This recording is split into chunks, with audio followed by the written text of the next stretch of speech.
Hari.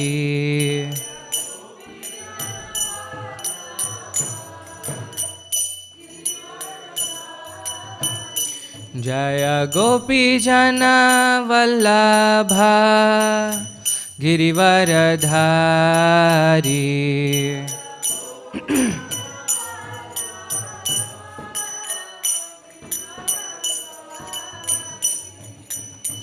Yashoda Nandana Braja Jana Ranjana.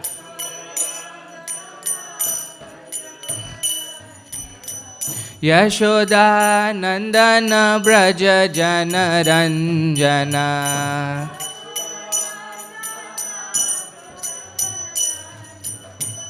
Yashoda Nandana Braja Jana Ranjana.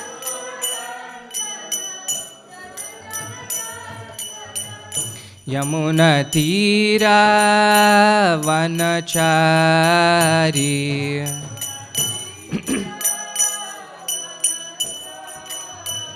Yamuna Tira Vanachari.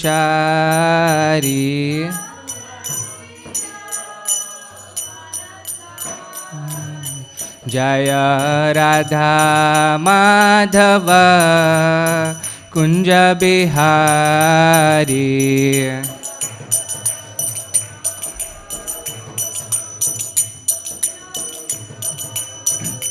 Jaya Radha Madhava Kunja Bihari.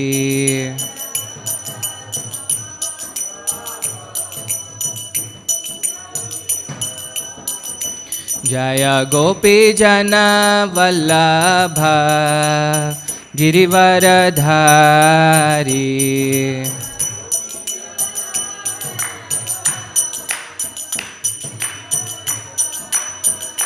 Jaya Gopi Jana Vallabha Girivaradhari.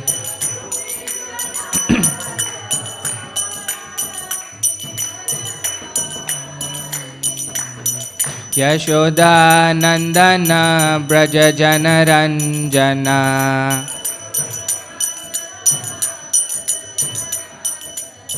Yashoda Nandana Braja Jana Ranjana.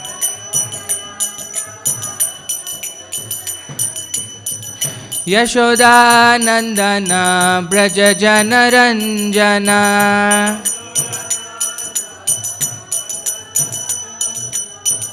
Yamuna Tira Vanachari.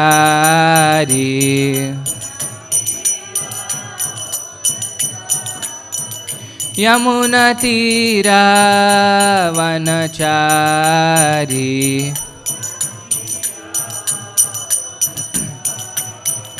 Hare Krishna, Hare Krishna, Krishna Krishna, Hare Hare, Hare Rama, Hare Rama, Rama Rama, Hare Hare.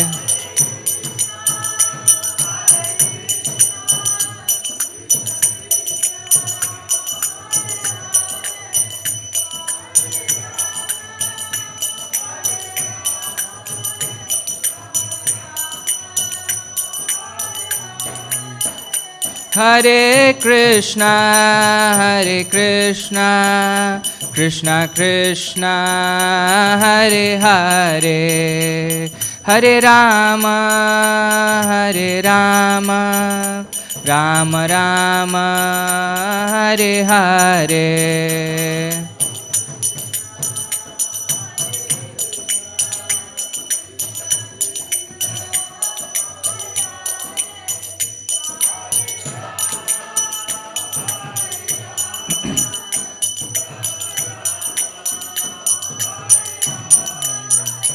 Jaya Prabhupada, Jaya Prabhupada, Jaya Prabhupada, Jaya Prabhupada.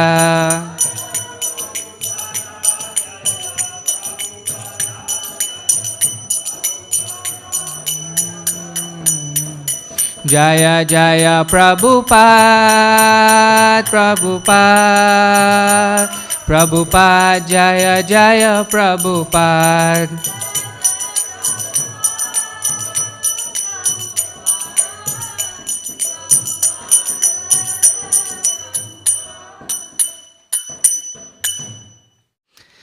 Jai Om Vishnupada Paramahamsa Parivrajakaacharya Ashtottara Sata Shri Srimad His Divine Grace A.C. Bhaktivedanta Swami Srila Prabhupada Ki Jai, Shri Chaitanya Charitamrita Ki Jai, Samaveta Bhakta Vrindi Ki Jai, Nitai Gaur Premanande. All glories to the assembled devotees. All glories to the assembled devotees. All glories to the assembled devotees. All glories, all glories, all glories to Shri Shri Guru and Shri Gauranga. All glories to Srila Prabhupada.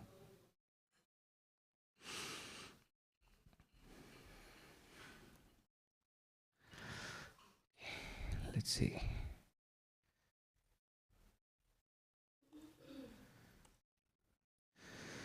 So we're continuing with our reading of Sri Chaitanya Charitamrita. We are on Madhya Leela, chapter 8. Continuing from text 253. Yeah, 253. Okay. So please repeat.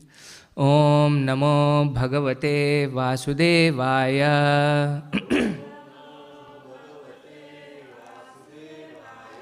Om Namo Bhagavate Vasudevaya.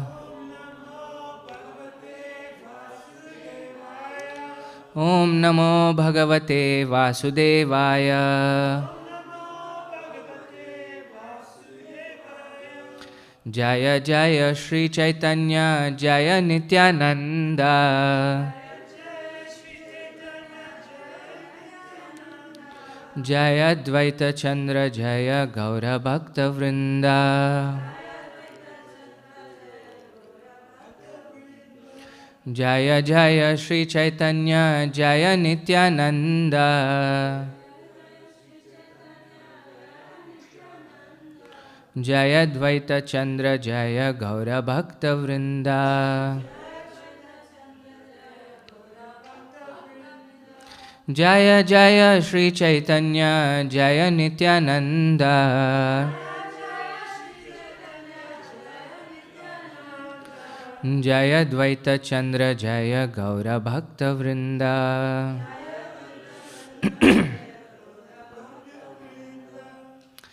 So this is again Chaitanya Charitamrita, Madhya Leela, chapter 8. We are on text 253. And this section is short question and answers between Mahaprabhu and Ramanand Rai. And this is a continuation of that. So this is the verse, you can take it. I don't know, we don't have it on the board. Do you want to repeat it, or I can just do it? You have it on your phone? Okay. Dheya madhye jivera kartavya ko na dhyana.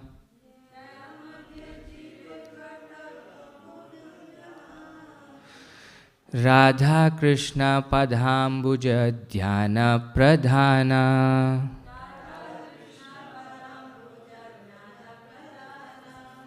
Dheya madhye jivera kartavya ko na dhyana.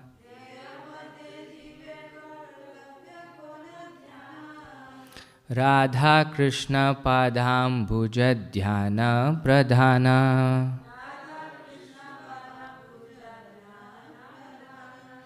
Dheya madhye jivera kartavya ko na dhyana.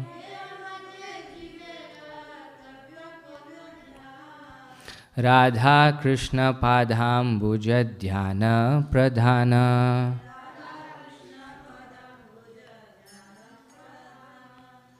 You want to repeat? Do you want to chant? I can repeat.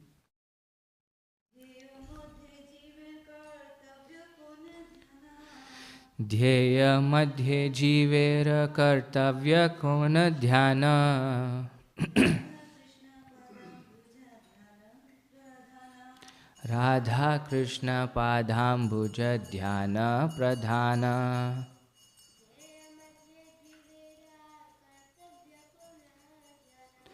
ध्येय मध्ये जीवेर कर्तव्य को न ध्याना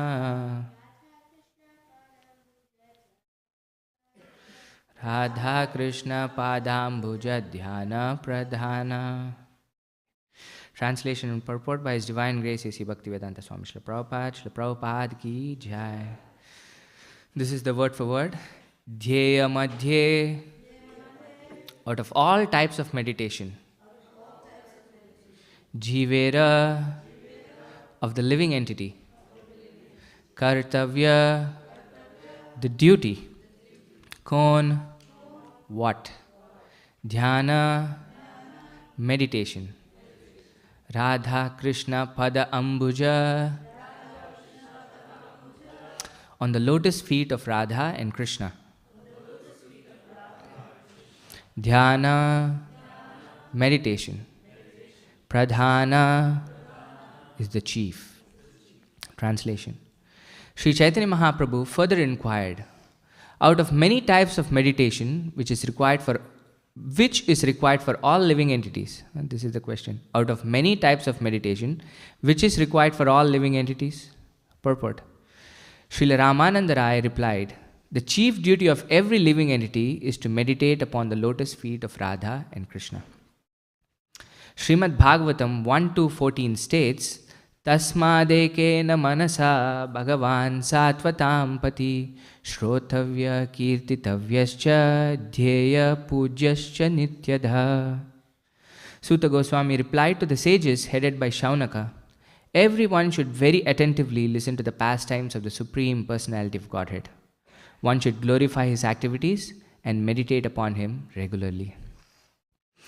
Om Ajnanatimirandasya Jnananjana Shalakaya Chakshurunmilitam Yena Tasmai Shri Gurave Namaha Shri Chaitanya Manobishtam Stapitam Yena Bhutale Swayam Rupa Kadamahyam Dadati Swapadantikam Vandeham Shri Guru Shri Yuta Padakamalam Shri Gurun Vaishnavamsha Shri Rupam Sagrajatam Sahagana Raghunathanvitam Tam Sajivam Satvaitam Savadutam Parijana Sahitam Krishna Chaitanya Devam Shri Radha Krishna Padan Sahagana Lalita Shri Vishakhanvitamsha He Krishna Karuna Sindho Dinabandho Jagatpate Gopesha Gopika Kanta Radha Kanta Namostute Tapta Kanchana Gaurangi Radhe Vrindavaneshwari Vrishabhanu Sute Devi Pranamami Hari Priye Vancha Kalpatarubhyascha Kripa Sindubhya Evacha Patitanam Pavanebhyo Vaishnavebhyo Namo Namaha Jaya Shri Krishna Chaitanya Prabhu Nityananda Shri Advaita Gadadhara Shri Vasadi Gaura Bhakta Vrinda Hare Krishna, Krishna Krishna, Hare Hare, Hare Rama, Rama Rama, Hare Hare. Namam Vishnupadaya, Krishna Presthaya Bhutale, Srimate Bhaktivedanta Swaminiti Namine. Namaste Saraswate Deve Gauravani Pracharine, Nirvisesha Shunyavadi Paschatya Deshatarine.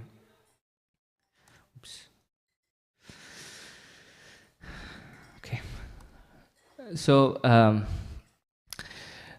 Mahaprabhu is actually come to the, last two verses are leading up to this question, actually, in this short section. In the last two verses, let's see. So first thing Mahaprabhu was asking, 251, is out of all auspicious and beneficial activities, which is the best for the living entity, he's saying. So there's so many activities that we can do.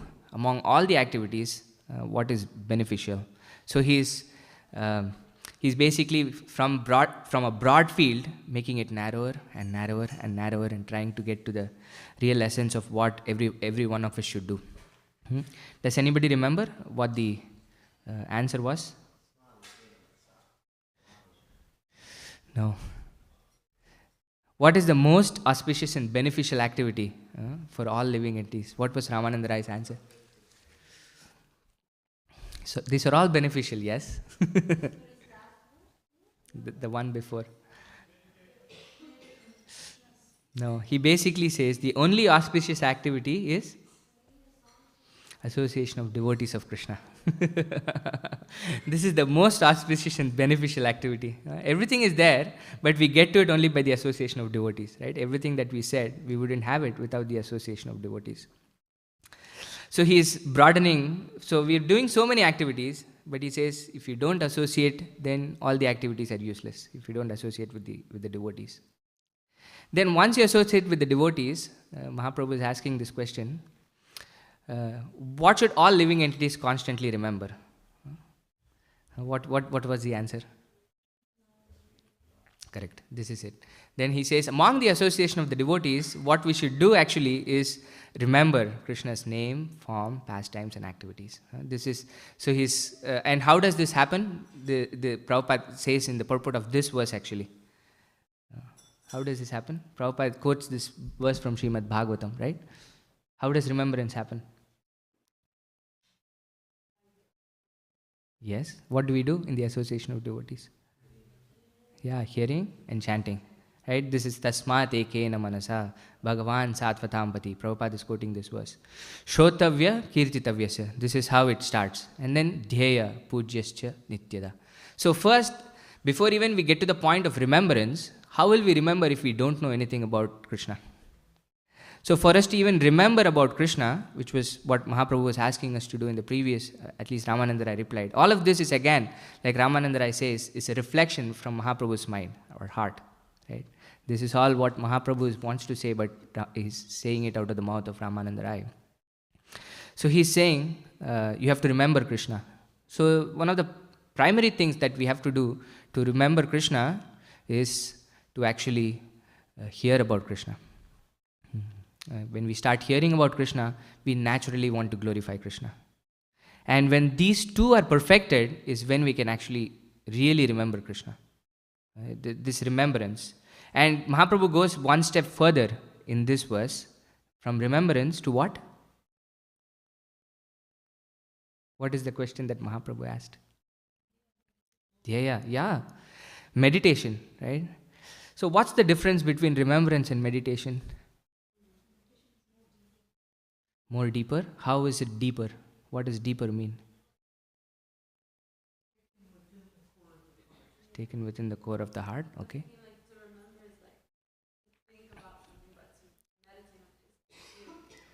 Yeah. Prolonged state. This is more accurate. It's actually more concentrated.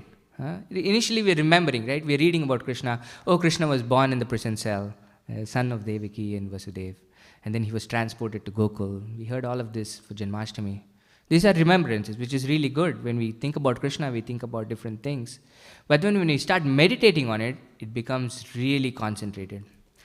Where the devotees, when they are meditating on Krishna, are remembering very specific things. Right? When Shukdev Goswami is describing the prison cell, he just doesn't say, Krishna was born to Devaki and Vasudeva. How was he born? He was first in the heart of Vasudeva, then was transferred to Devaki. There are so many details that start to come about, right? And it becomes more focused and more concentrated and actually very, very personal. Prabhupada says this, gives this wonderful step-by-step process of how we can go from hearing all the way to concentrated meditation. And is there something higher than meditation? Huh? Yeah, Nididhyasanam. There is more steps to Dhyanam, right? Smaranam, then Mananam, Nididhyasanam. Like that ultimate step is Samadhi, which is all which I am going to read. So we are going to go through the steps that Prabhupada says on how we can actually get to this point of intense remembrance of Krishna.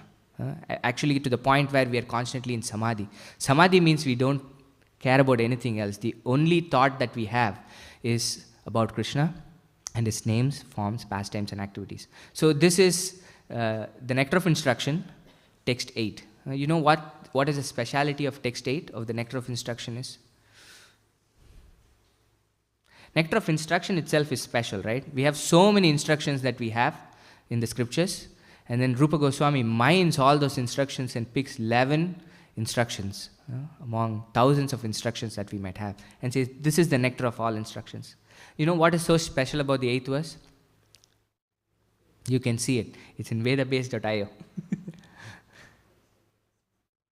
Yeah, this is the essence of all instructions. Right? You have gazillion instructions, and then Rupa Goswami picks 11 most important instructions, and among those 11 instructions, this is the essence of all instructions. This is the beauty of this text, at least. Rupa Goswami says, Tannama Rupa Charitadi Sukirtanano Smrityor Kramena Rasana Manasi Niyojya Tishtan Vrajeta Danuragi Jananugami Kalam Nayed Akilam Ityupadesha Saram. Rupa Goswami says, the essence of all instruction is Tannama Rupa Charitadi Sukirtanano. Constant remembrance. One should constantly utilize 24 hours a day, Prabhupada says in the purport, in nicely chanting and remembering the Lord's divine name, transcendental form, qualities, and eternal pastimes, and thereby gradually engaging one's tongue and mind. In this way, one should reside in Vraja, Goloka Vrindavan Dham, and serve Krishna under the guidance of devotees. One should follow in the footsteps of the Lord's beloved devotees who are deeply attached to his devotional service. But the beginning of all of the instructions that follow in this verse is constantly chanting nicely and remembering the names, forms, activities, and pastimes of Krishna. And when that happens, other things start to follow. And Prabhupada in this purport gives a wonderful step-by-step of how we can actually get there. This is in the purport. Prabhupada says, in the neophyte stage, one should always engage in hearing Krishna Katha. This is called Shravana Dasha. This is our first step. All of us, when we begin our process of Krishna consciousness, the first thing that all of us have to focus on is hearing Krishna Katha. And we've already begun the Shravana Dasha stage, the stage of hearing. This is the stage. Shravana Dasha means the stage of hearing. And what happens? By constantly hearing the transcendental holy name of Krishna and hearing of his transcendental form, qualities, and pastimes, one can attain to the stage of acceptance called Varna Dasha. So initially we are hearing, right? But our hearing is interrupted, or we really don't get a taste of hearing. And at some point we actually accept it. This is what Prabhupada says. And this stage of acceptance is called Varna Dasha. And what happens when we come to this stage? Prabhupada says when one attains this stage, he becomes attached to hearing of Krishna Katha. This is the stage when we want to really hear about Krishna. Initially, we don't want to hear about Krishna. When we sit in the class, we feel sleepy, we are dozing off. All of us have had this experience. Some we like, some we don't really like. But at some point, when we are constantly hearing, the external environment doesn't really matter. The delivery doesn't matter. So many things won't matter. But the Krishna Katha is so endearing to our hearts that we want to constantly hear Krishna Katha. And this is Varna Dasha. We're so attached to hearing of Krishna Katha. When one is able to chant in ecstasy, he attains the stage of Smaranavastha, the stage of remembering. So Prabhupada adds another element to it, right? So we are now hearing, but just that is not enough for remembrance. Prabhupada is adding, now we have to chant with ecstasy. Right? So this is what Krishna Katha does, is that when we chant, we are able to hear Krishna Katha nicely, and when we are hearing Krishna Katha nicely, we are able to chant nicely. This is like an incredible circle. Hearing and chanting go hand in hand. When we are able to do it, that's when we actually attain the stage of remembrance, Prabhupada says. Recollection, and this remembrance itself has 5 progressive items. And what are they? Recollection, absorption, meditation, constant remembrance, and trance. Right? Initially, we spoke about recollection. Oh, what was happening here? What was happening there? We're able to recollect. Most of the time, we even forget. Anything that we hear out from the class, we go out and we're not even able to remember most of the things. But then at least when we're hearing, when we're come to the stage of hearing really nicely, we're able to recollect things, what we're hearing. It just doesn't go away. We're able to recollect things. And when we're constantly able to recollect things, we're able to absorb ourselves in it. Unless we remember, how will we be able to absorb ourselves in it? So then we get to this process of absorption. And this, when we go to this process of, when we are in the stage of absorption, is when we can actually meditate, which is the question that Mahaprabhu is asking Ramananda Rai here. What should we meditate on? Before even we can think about meditation, we have to come to the stage we can actually meditate, right? Where we can actually meditate. And then at the point of meditation, we can actually constantly remember. And then we get into trance, which is basically samadhi. The 5 items of progressive Krishna Smarana. At first, remembrance of Krishna may be interrupted at intervals, but later, remembrance proceeds uninterrupted.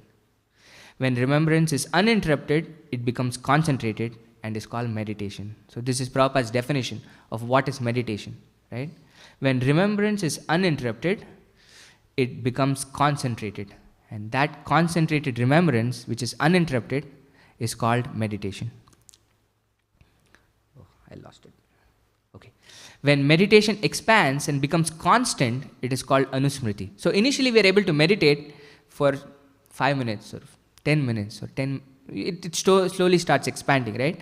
And at some point it becomes constant. Constant remembrance of Krishna. And that, Prabhupada says, is anusmriti, is called anusmriti. By uninterrupted and unceasing anusmriti, one enters the stage of samadhi or spiritual trance. After smarana dasha or samadhi has fully developed, the soul comes to understand its original constitutional position. So this is when we actually come to the stage of actually understanding who we are. This is how concentrated our remembrance of Krishna has to be.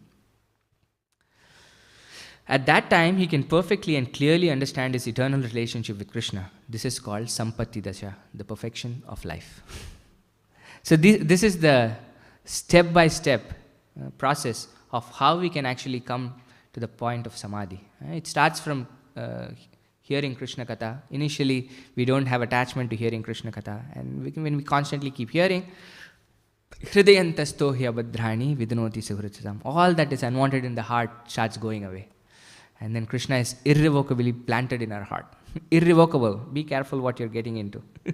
It's irrevocable. You cannot get out of it if you start hearing Krishna Katha.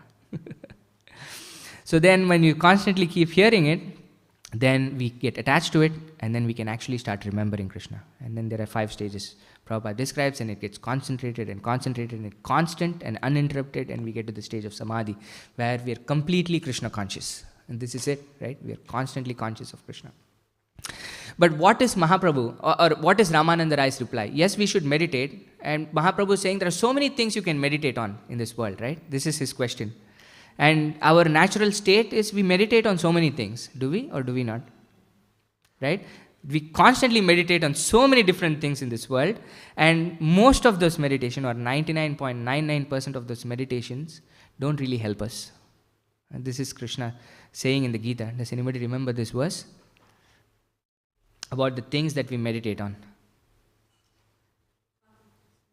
Yeah, exactly. Dhyayato. This is the first word, right, in that verse. Dhyayato vishayan pumsa. And so what we try to do is constantly meditate the senses on the object of the senses. This is what every single one of us, every single living entity is doing it constantly. In the morning, the birds are waking up and saying, "Where is my food? Where is my food?" Prabhupada says this, right? So all of us are doing this in very sophisticated ways. Like human beings, we do this in really sophisticated ways. But unfortunately, this constant absorption in the sense of the senses, in the object of the senses, where does it lead to? Does it lead to wonderful happiness? Yeah, we fall in this whirlpool of material existence, Krishna says. It's very frustrating, it creates lots of anger, we lose our intelligence, we do crazy things when we lose our intelligence, and then that's it, we crash. Therefore, Ramananda Rai is being very specific on what we should meditate on. And Mahaprabhu's question is also very valid, right? There's so many things you can meditate on, and what should you actually meditate on? And what is Ramananda Rai's reply? What should we meditate on? Yeah, the lotus feet of Radha and Krishna. So we've heard this word lotus feet so many times, isn't it? Every single time we hear lotus feet, lotus feet, lotus feet. So what is this lotus feet? Why is Krishna's feet called the lotus feet? Does anybody know? Hey, they smell like lotuses. They're very fragrant. Okay. Yeah, this is the best thing. The lotus flower is considered one of the most beautiful flowers. And the honeybees especially like the what do you call? The nectar, from the lotus flowers. It's really wonderful. So the bees are constantly looking at lotus flowers and trying to get the honey from the lotus flower. And it's very beautiful, like you said. The lotus flower is incredibly beautiful. So we're trying to compare Krishna's feet with the lotus. And also not just his feet, right?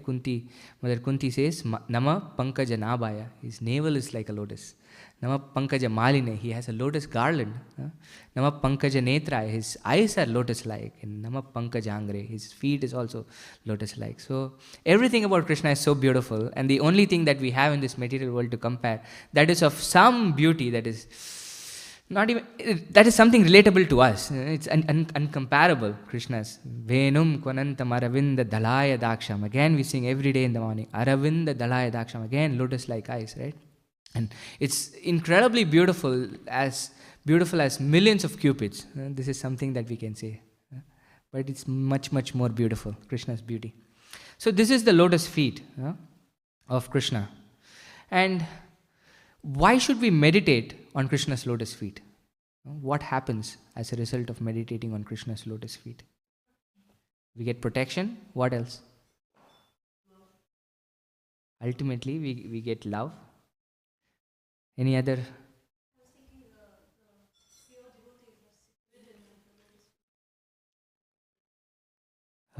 So the pure devotees always want to sit at the lotus feet of Krishna, right? Why? This is the question, right? Why are the pure devotees constantly sitting at the lotus feet of Krishna? You raised your hand? Say the same thing. Actually, there are various levels to it. I wanted to cover a little bit of levels to how devotees think about the shelter of the lotus feet of Krishna. And when I was looking at the Srimad Bhagavatam, it's incredible. You know who speaks about the lotus feet of the Lord the most? At least the few verses that I came across. Imagine who? You might think, Who do you think might speak about the lotus feet? You said pure devotees of the Lord, right? You might think it might be, Bhishma Dev. You might think it is Prahlad Maharaj, right? These are all pure devotees of the Lord, right? Most of the verses on the lotus feet of the Lord are by the demigods. I wanted to go through this section in the 3rd canto where there are several beautiful verses that the demigods are speaking. And it's constant. It's not just in the 3rd canto, it's in the 6th canto, it's in the 10th canto. The demigods are constantly taking shelter of the lotus feet of the Lord. And there is a specific reason why they do it. And this is there in their prayers. So this is the 6th canto. This is the 9th chapter. And this is the 43rd verse. You know what's there in the 6th canto, 9th chapter? That's in the beginning, right? 6th canto, 9th chapter we're pretty much at the end of the 6th canto. This is this demon called Vritrasura, who's actually a devotee, So the demons are trying to create a demon who will kill Indra. But because of their mistaken pronunciation, unfortunately, they create a demon who would be killed by Indra. Instead of the demon killing Indra, it becomes that the demon would be killed by Indra. And this demon is Vritrasura. And he was no ordinary demon, right? He was a great devotee of the Lord, Maharaj Chitraketu in his previous life, who was cursed. So there is the demon is there, and the demigods are throwing all the weapons, and then Vritrasura is just swallowing all those weapons. There's nothing happening. They're trying to throw all the weapons at him, and he's just swallowing. And the one good quality about the demigods is when they're in trouble, they go to the Lord, right? And they're going to the Lord, and they're offering this beautiful prayer. This is actually a prose, so I'm not going to read the prayer. This entire verse is a prose in Srimad Bhagavatam. So this is the translation. They say, "Dear Lord, you're omniscient, and therefore you know very well why we have taken shelter at your lotus feet." So this is the first thing that they're saying. Lord, we don't have to tell you explicitly why we have come here. Right? You know everything, and therefore you exactly know why we have come in front of you. And what the quality of this lotus feet is what? Which provides shade that gives relief from all material disturbances. And this is one of the qualities of Krishna's lotus feet, is that it gives us shade that gives us relief from all material disturbances. Since you're the supreme spiritual master and you know everything, we have sought shelter of your lotus feet for instruction. Please give us relief by counteracting our present distress. Your lotus feet are the only shelter for a fully surrendered devotee and are the only means for subduing all the tribulations of this material world. And this is the first quality of taking shelter or meditating on Krishna's lotus feet, is that it relieves us of all material distress. This is the thing that we sing every day in the morning, right? The first words that we sing in the morning are not, "Oh Krishna, you're so beautiful. Oh Radharani, you're so merciful." But the first words that we utter every day in the morning at 4:30 in the morning, "Samsara dhava nalali dhaloka." That this material world is like a blazing forest fire. And we're constantly reminded about the place that we live in, to not take it lightly. That this is a place of like a blazing forest fire, which is a very dangerous place to be in, right? And therefore, this material world, Krishna says, is dukkale manashashvatam. This is a place of misery and constantly changing. And therefore, for us to be given some distress, relief from this distress, so that we can start focusing on other things, right? If you're constantly in distress, how are you even going to focus on other things? If you don't have your next meal, if you're constantly suffering from some pain or whatever distress that we might go through, there is nothing that our mind can focus on. Therefore, taking shelter of Krishna's lotus feet first gives us this relief from material disturbances. And this is the very first thing that happens when we start the process of devotional service also, isn't it? What does Rupa Goswami say is the first characteristic of devotional service? No, that's second. What's the first thing? In order for Shubhada to happen, something should happen. Kleshagni, right? First, all the unwanted things are burnt. Kleshagni. We have so many kleshas, so many unwanted things, right? And when they are burnt, then Shubhada, auspiciousness actually happens. And this auspiciousness happens by taking the shelter of the lotus feet of the Lord, right? So this is what happens when we take shelter of the lotus feet of the Lord. And then another wonderful section in the Srimad Bhagavatam, I don't think we have time to go through all the verses, is in the 3rd canto, 5th chapter. Who, you know what's happening in the 3rd canto, 5th chapter?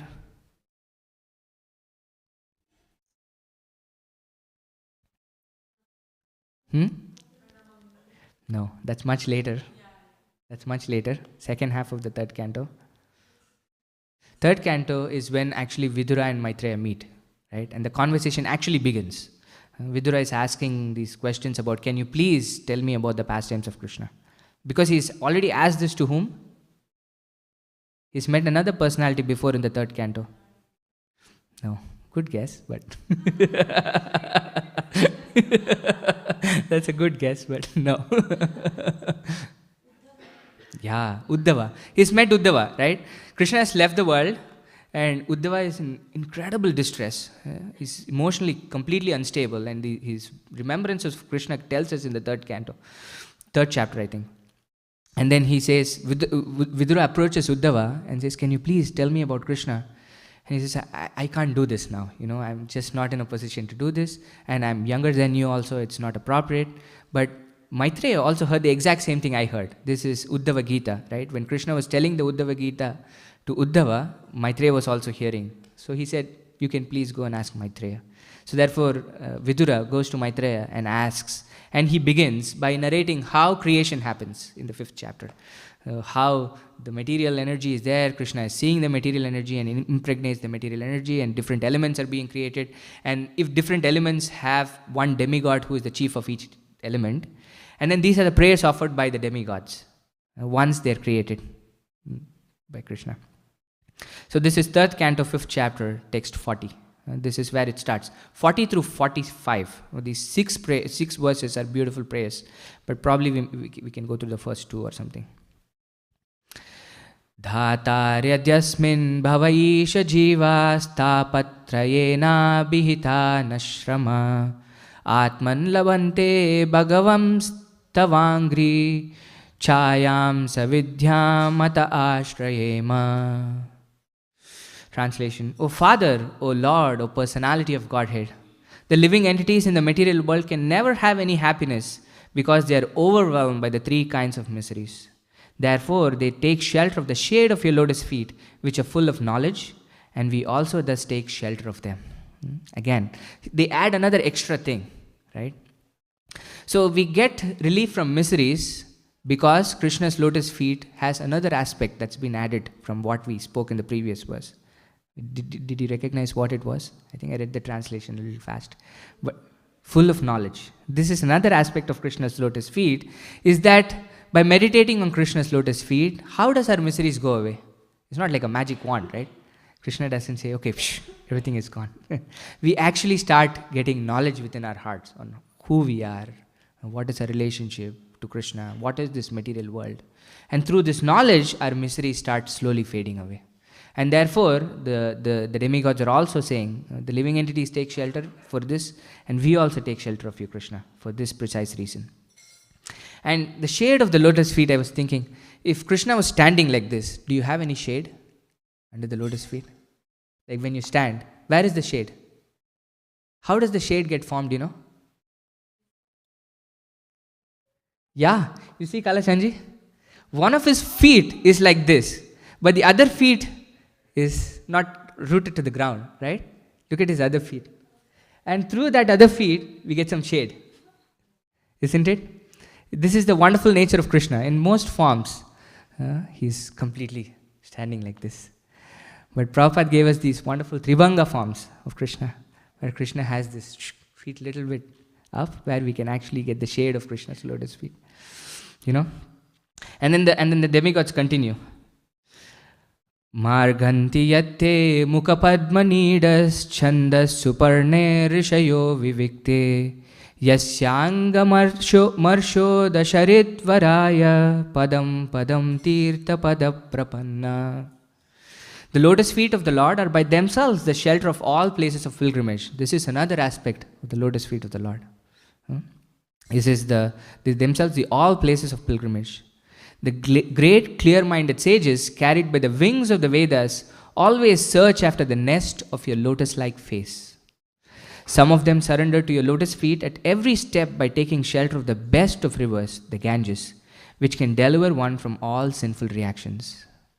Actually, here they progress even further. This analogy, they think of it as a tree, right? A tree has the root, and then the tree has the stem, and then trunk, right? Trunk, and then the top covering, which has the leaves and the twigs and all of that.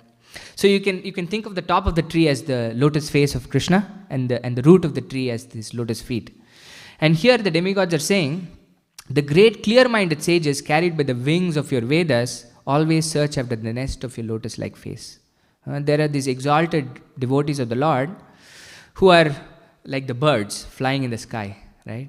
And they're constantly, where do the birds go? They don't go to the root of the tree. They go and sit on the branches on the top of the tree, right? And which is the lotus, which is like the lotus face of Krishna. And then there are some travelers who are looking at the shade or the, what do you call? Shadow. They're looking at the shadow of the bird on the sky, and then they're seeing it and following, because they know that the birds can go to the tree, right? And then they're following the shadow, and then they get to the root of the tree. And then the root of the tree, the demigods say, is the lotus feet of Krishna. And what aspect of the lotus feet of Krishna did they say in this verse? Do you remember? They say, taking shelter of the best of rivers, Ganges. Krishna's lotus feet is also the beginning of the emanation of the river Ganges, right? So, most people in this world are trying to take shelter of the lotus feet of Krishna to relieve themselves of miseries. This is what they say, right? When you take bath in the Ganges, all your sinful reactions are gone. But there are advanced devotees of the Lord who are not just here for that. Krishna, I know that your lotus feet give me relief from all miseries of this world, but I also want to take shelter of your instructions. Which is why they go and take shelter of the lotus face of Krishna, where the instructions of Krishna start emanating in the form of Gita, Srimad Bhagavatam, like that. They want to take shelter of Krishna, not because they want to get relief just from the miseries, but because they really want to follow the instructions of Krishna. Therefore, in order for us to get to the lotus feet of Krishna, we actually have to get to the lotus feet of the devotees, who have actually taken shelter of the instructions of Krishna. And when we take shelter of the lotus feet of devotees, this is what Narottam Das Thakur says, right? Tandera charana sevi bhakta sannivas. That I want to constantly serve the lotus feet of the devotees. Then when we serve, then we get access to the shade or the shelter of the lotus feet of Krishna. And there are several aspects like this that we can constantly speak of about the lotus feet of the Lord. And I want to stop by speaking about 3 verses. I'm just becoming a little greedy. And the demigods continue in the 10th canto about this wonderful nature of the devotees in the lotus feet of the Lord. And this verse, I think, is in the 2nd chapter of the Bhagavatam, of the 10th canto. Do you know what's there in the 2nd chapter? 3rd chapter is what? All of us should know this 3rd chapter of the 10th canto. This is the appearance of Krishna. 3rd chapter is the advent of Krishna. And what is the 2nd chapter? Yeah, prayers by the demigods. Devaki has Krishna in his womb, and then all the demigods are coming to visit Krishna in the womb and then offering wonderful prayers. And they say, Tvayambujaksha kila sattva dhamni samadhinaveshita chitta eka tvatpadapotena mahatkritena kurvanti govatsa padam bhavabdim. They say, Tvayambujaksha kila sattva dhamni. Krishna, you have this lotus eyes, and you are nijas sattva dhamni, that you are the abode of everything, creation, maintenance, destruction. And Tvatpada potena mahatkritena, that these mahats, these mahajanas are constantly remembering your tvatpada, your lotus feet. And how is this lotus feet? The demigods say, they say the lotus feet of yours, Krishna, in this world are like a boat that can carry us out of this ocean of material existence. But yet, if you look at any journey, right? If you take a boat from, say, Dallas, we don't have a port, say Houston, and then you go all the way to the Bahamas or something, where does the boat end up? At the Bahamas, right? So the Mahats or the Mahajanas or the pure devotees of the Lord take shelter of your lotus feet, and your lotus feet is like a boat, and the boat carries them out of these nations. And yet the extraordinary feature of this boat is that it doesn't stay in the destination, but it's still there, accessible for all of us in this material world. The Mahats, the wonderful devotees of the Lord, don't just take away the boat. Instead, they leave this boat here in this material world for all of us to follow. And how does this happen? Because when we take a journey, how does it come back without anybody in that boat, right? And they say, Kurvanti go vatsa padam bhavabdim. How this happens is this entire ocean of material existence actually becomes like the hoof print of a calf. Go vatsa padam bhavabdim. This bhava abdi, this entire ocean of material existence becomes like a hoof print. So therefore they can easily cross over. And then the boat is still remaining here. For us it's a big ocean, but when we have taken shelter of you, Krishna, it becomes like a hoof print and we can easily cross over. So this is one aspect of Krishna, of meditating on the lotus feet, right? So initially it takes us away from distress, and then it gives us knowledge, and it completely takes us to the other side of the material world. And yet, the pure devotees of the Lord, Jai Shri Radha Kalachanji ki Jai, see the lotus feet in completely different ways. And the best of the devotees of the Lord are there in where? Vrindavan, Braj, right? How do they see Krishna's lotus feet? This is in the 10th canto. Let me see if I have the verse right.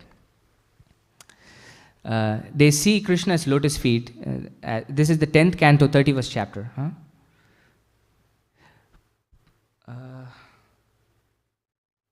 No, before that, okay, I forgot the verse actually. Yeah, I don't know, I forgot to put the verse number here. This is, I think, the 21st chapter. Vrindavanam shakibhuvo vivanoti kirtim yaddevaki sutapadhambujalabda lakshmi govindavenu manumatta mayura nrityam prekshadrishan. It's all two. It says the words are wrong for me in words, so it has too many red dots. Anyway, the translation is, "O friend, Vrindavan is spreading the glory of the earth, having obtained the treasure of the lotus feet of Krishna, the son of Devaki." Right? The Rupa Goswami says in the Nectar of Instruction that even better than Vaikunta janito vara Madhupuri is Madhupuri or Mathura. You know why? Why is Mathura considered even better than Vaikunta? Yeah, because Krishna was born there, right? But better than Vaikunta is what Rupa Goswami says in that verse? Vrindavan. Why?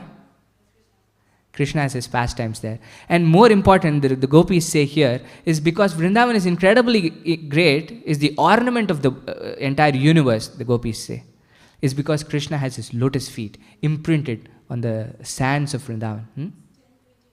10:21, yeah? 10:21:10. So, this is the incredible nature of Krishna's lotus feet. They consider, they're so incredible, right? And they go a step further to glorify Krishna's lotus feet. Actually, not even glorify. They're worried about Krishna's lotus feet.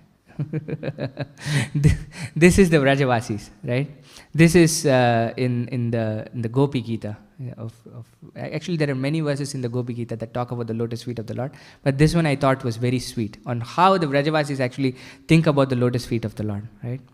Pranata dehinam papakarshanam Trinacharanugam Sriniketanam Fanipanarpitam Te Padambujam Krunukucheshuna Krudihrichavam. Actually, it's the next verse, I think. I did but anyway, we can look at this verse also. They say, the lotus feet destroy the past sins of all embodied souls who surrender to them. Lotus feet follow after the cows in the pastures. And this is how they're thinking about Krishna's lotus feet. Trina charanugam sriniketanam. Trina means what? Trinadapi, grass, right? Trina chara anugam. So there are living entities that go after the grass. Who are those living entities? The cows. And Krishna is actually going after those cows, they say. Trina Charanugam. It's a very beautiful way of looking at Krishna. These lotus feet are following the lotus feet of the cows, they say, who are going behind the grass. And this is how they're meditating on the lotus feet of Krishna. And these lotus feet destroy the past sins of all embodied souls. And what this lotus feet did, they remember? Since you once put those feet on the hoods of the great serpent Kaliya, and they're asking them to place their lotus feet on them also. And Krishna placed the lotus feet on Kaliya's hoods. He had thousands of hoods, and every single hood had the footprint of Krishna. Kaliya got the footprint of Krishna, but did he get Krishna's mercy immediately? When did he get it?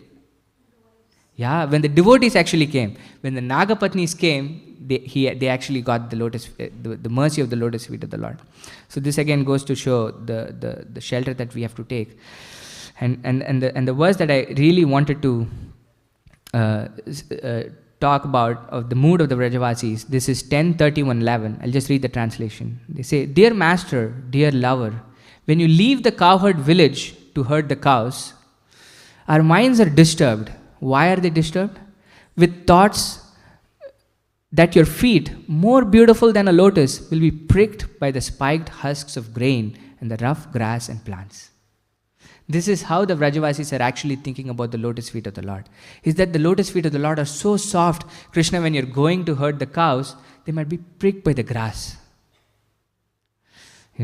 This is the different stages in which we can actually meditate on the lotus feet of the Lord, right? Initially, we can go to the Lord to pray for relieving us of distresses. And eventually, when we progress further and further in our Krishna consciousness, we are thinking about Krishna's lotus feet in completely different ways. This is in the Bhagavatam, in the 9th canto, it says, Lord Ramachandra's lotus feet are so soft that they become reddish when Mother Sita is actually massaging them. The Ayodhya Vasis are actually fainting at the mere thought of Lord Ramachandra walking in the Dandakaranya forest. This is how soft his lotus feet are. Jai Shri Radha Kalachanji ki. And what to speak of Srimati Radharani's lotus feet? This is all the glories of Sri Krishna's lotus feet. And the glory of Srimati Radharani's lotus feet is that Krishna wants to place those lotus feet on his head. Do you know where this is?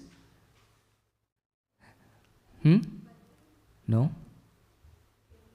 This is Jayadev Goswami, right? You remember this famous pastime where Jayadev Goswami is writing his Gita Govinda and he writes this verse where, and he scratches it.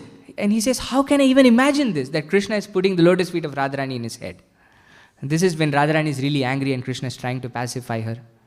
And then he says, no, this thought is very contaminating. I have to go to the Ganges and take a bath. But then Krishna comes, like Jayadev Goswami, takes prasadam from his wife and then goes and fixes it and says, yes, what you wrote is right. And then when he comes back, he realizes this. And this is Krishna himself certifying it on how. No, this is another one where Krishna basically approves Jayadev Goswami's. This is Smara Karala Mandalam, something. This is a famous verse actually. So this is Srimati Radharani, right? This Krishna is Madan Mohan, but Krishna is Radharani is Madan Mohan Mohini, and the lotus feet of Radharani are the most merciful. As Gaudiya Vaishnavas, we are taking shelter of lotus feet of Radharani to actually serve Krishna's lotus feet, not the other way around. Our shelter is the shelter of Srimati Radharani's lotus feet. So yeah, we'll stop here. I'm sorry I went a little over time to... but there are so many wonderful verses on the lotus feet of the Lord. One incredible meditation for us. Any thoughts, reflection, comments? Thank you. Did you get the mic? Yes. One of the greatest meditations is to consider each symbol Oh yeah. on the lotus feet of the Lord and on Srimati Radharani's. Yes. Yes. Actually, this is a wonderful point. Mother Kunti was saying another nice meditation is looking at the symbols on the lotus feet of Krishna and Radharani and meditating on them. And this is how in the third canto, Kapiladev actually asks us to meditate on the lotus feet of the Lord. This is a wonderful verse on how the yogis meditate on the thunderbolt of the Lord, the gourd that's there on the lotus feet of the Lord. And each symbol we can start meditating on the lotus feet of the Lord. Thank you. That's a wonderful point. Yeah, the fish. I think, how many symbols? 11 symbols? 28 symbols?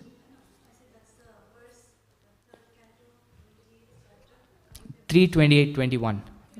21, 20. Sorry. You can say it in the mic for those listening on.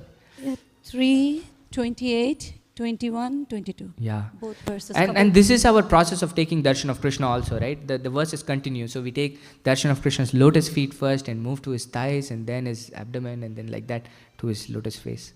So There's a mountainous looking symbol that looks like a pile of sweets. yeah. It looks like ladus on his lotus feet. Premamrita here. No, I was just saying, I was thinking like Kapil Dev's instruction on execution of devotional service, that's the 28th chapter and Yes. 21. And one of it's like, it's a thunderbolt. For the demigods, the arms are like the shelter, like it's secure, the demigods. For the pure devotees, it is the lotus feet of the Lord. And with many things, I was just reading it, the sins Subodhini in the list. And one of it is, it's like a thunderbolt on the sins of the one who is surrendered at the lotus feet of the Lord. Thank you for the wonderful class. Thank you for taking one verse and, speaking through it and rushing through the verses like I do. Thank you so much. I think this is, whenever I give Chaitanya Charitamrita class, it's a high bar to follow. You give wonderful classes on the Chaitanya Charitamrita. It's full of rasa. Mine is like more philosophical. Yours is full of rasa. So. But anyways, when you were coming, about even Padyavali says that I will speak next week maybe, but about Radharani's lotus feet. This is a story, I don't remember where, I have heard it, and where, Mother Yashoda asked Radharani to come and cook for Krishna.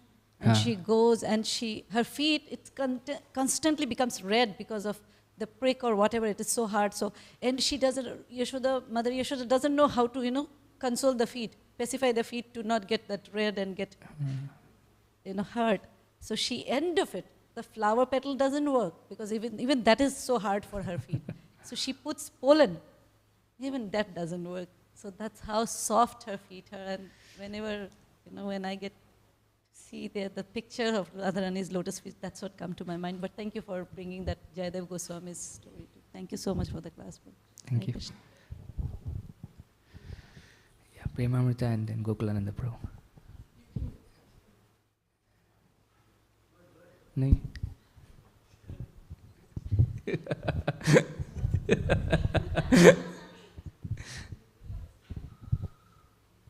was a wonderful class, Prabhuji. Thank you so much. And when you explained beautifully, based on Prabhupada's explanations, how the transition from Smaran Dasha to Sampatti Dasha, it was a wonderful explanation, right? Yeah. So remembering it starts with, and then without any interruption, how it becomes, meditation, Yeah. and then constantly when it is done, then it leads to the samadhi, and finally Sampatti Dasha. So I remember one of my senior god brothers, Gauranga Prabhu, he used to always tell us the key to the success is the consistency in anything what we do. So I was connecting that here. This consistency is so much overly emphasized. Like in the explanation that you gave today, then Gauranga Prabhu said, and in the famous verse in Bhagavatam says, the definition, savai punsa paradam, ahetuki and apratiyat, uninterrupted. So that consistency is so important. Yeah. Yeah, thank you. And this is why every single time we try to do any devotional activity, it has to be with consciousness so that it builds up.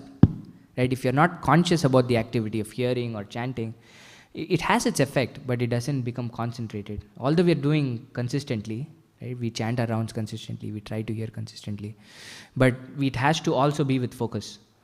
Just consistency will have its effect, but it'll take a long time. But if we are actually with consciousness doing it, then it has a much quicker effect.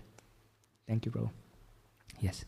You're basically speaking to my question, but maybe you can discuss it a little more. I'm just, sometimes this kind of meditation, or maybe not meditate, but remembrance of Krishna and some feeling, like while I'm chanting or reading or hearing, I'm really locked in, like I'm able to absorb and feel it and be present with it. And then sometimes it's like, no matter what I do, no matter how straight I sit and I try to bring my mind back and bring it back and bring it back, it's just like, it's just not, I just can't get it to grasp the holy name or the Krishna Katha. It's just like, it's completely on something else. So how do I just like get to that point consistently? Yeah, it takes time. That's the answer. Actually, my spiritual master, I've not heard anyone say this, but the entire progression of devotional service, right? We are there. Adav Shraddha, Tata Sadhu Sangha, Bhajana Kriya, Anartha Nivritti. These are not like steps, right? You might start Bhajana Kriya and you're in Anartha Nivritti. Or you're stuck there and then you get to Nishtha. Yeah? It's not really like that. He defines it more like a bell curve. Right? The peak of the curve might be there in one aspect of the progression of devotional service, but there is still a tail end where there is little bit of prema or little bit of ruchi or little bit of bhava. So that's when we have these feelings, right? That come upon us, or this taste that we have for chanting. But sometimes our primary peak of the curve is anartha nivritti. This is where most of us are there in our progress. And therefore, this is why it's hindering us, right? The hindrance to devotional service happens because of our anarthas. And despite having hindrances, when we start pushing through this, and when we are sincere about it, Krishna sees this and then starts helping us, right? This is the point. But this is why it's even more encouraging to us, is that at that time, so one time I was having a really terrible cold, and I was texting my spiritual master that, Guru Maharaj, at this point, I'm like chanting rounds, I'm not even thinking about it. It's just too hard, I just want to lay down and do this. He said, this is actually a good time.